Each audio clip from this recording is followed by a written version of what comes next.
Welcome to another episode of Songcraft, and today we'll talk about Bob Dylan and how Bob Dylan blew my mind. So the year was 2016.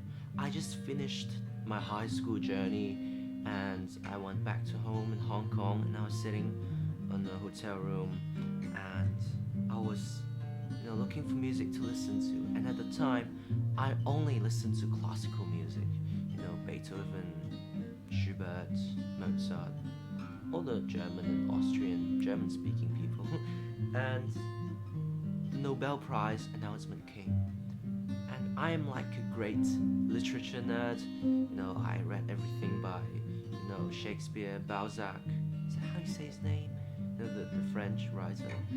Stendhal was my favorite writer. Goethe, and all the classic, 18th, 19th century authors are my thing during high school.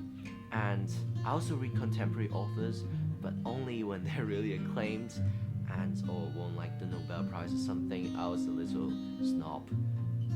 Yeah. But anyway, the Nobel Prize result came, and Bob Dylan won the laureate for literature award.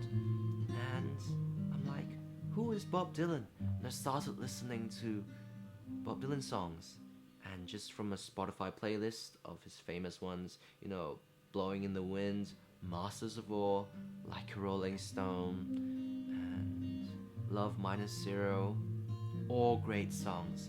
But the first reaction that I have of Bob Dylan is not the great lyrics or the folky music or the freewheeling like attitude of everything, of the sound. It is the singing.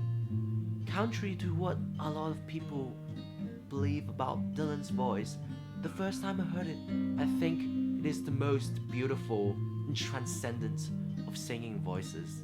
I mean, to this day, I haven't heard a voice that could transport me to another space as effortlessly and as effectively as Bob Dylan. I think David Bowie once said that Dylan's voice was made of sandpaper and glue, and I agree, but it is the smoothest sandpaper and glue, and that just slides you into an alternate universe of deeper feelings and like something mysterious and deep and mythical and mystical. That's how I put it. So yeah, the first step of my Dylan journey is realizing that he's actually my favorite singer of all time.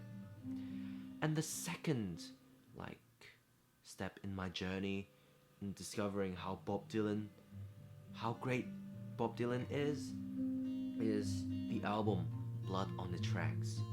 So I followed all the lists of best Bob Dylan albums that have been published on the internet, and they all talk about how great his 60s stuff, everything from freewheeling Bob Dylan to the Blonde on Blonde album, and that is like his classic period, right? And that ends in 66, and I love all that stuff, and they are so exciting. And to this day, Blonde on Blonde and I think The Other Side of Bob Dylan is still among my favorite Bob Dylan albums, and albums in general. But Blood on the Track is what truly blew my mind away.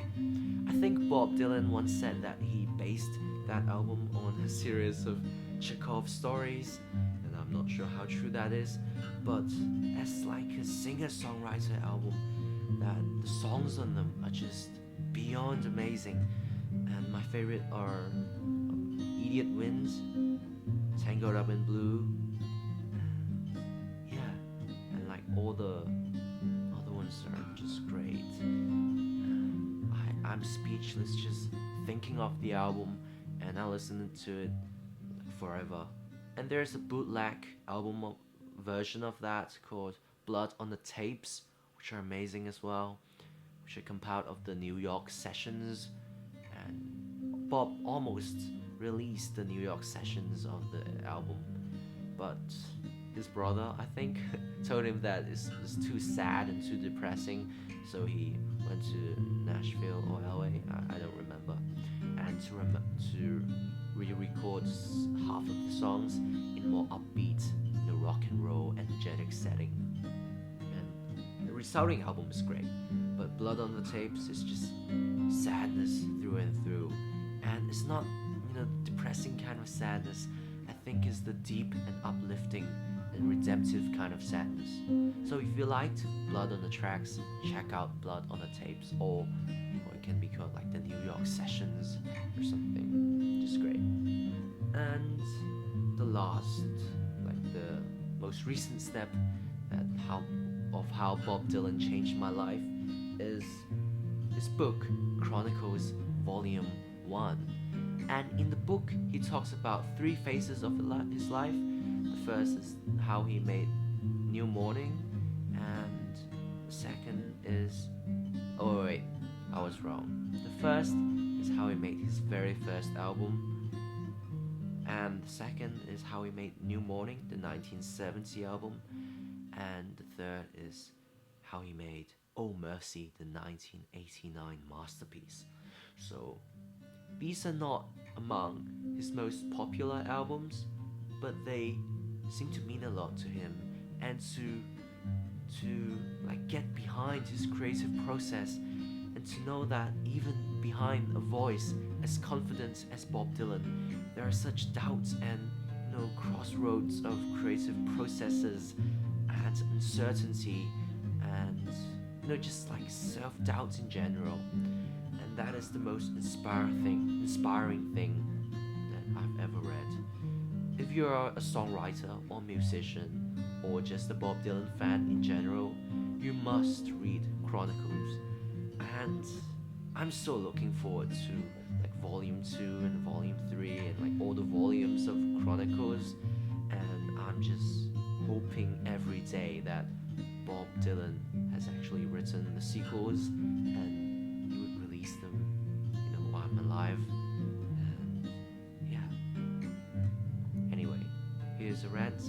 And if you like this, you can subscribe and like, and because in the future I release more Bob Dylan related content, so stay tuned. I'm Alvin, the lead singer and guitarist of the band The Audience with a T, and you're watching the show called Songcraft, and I'll see you next time.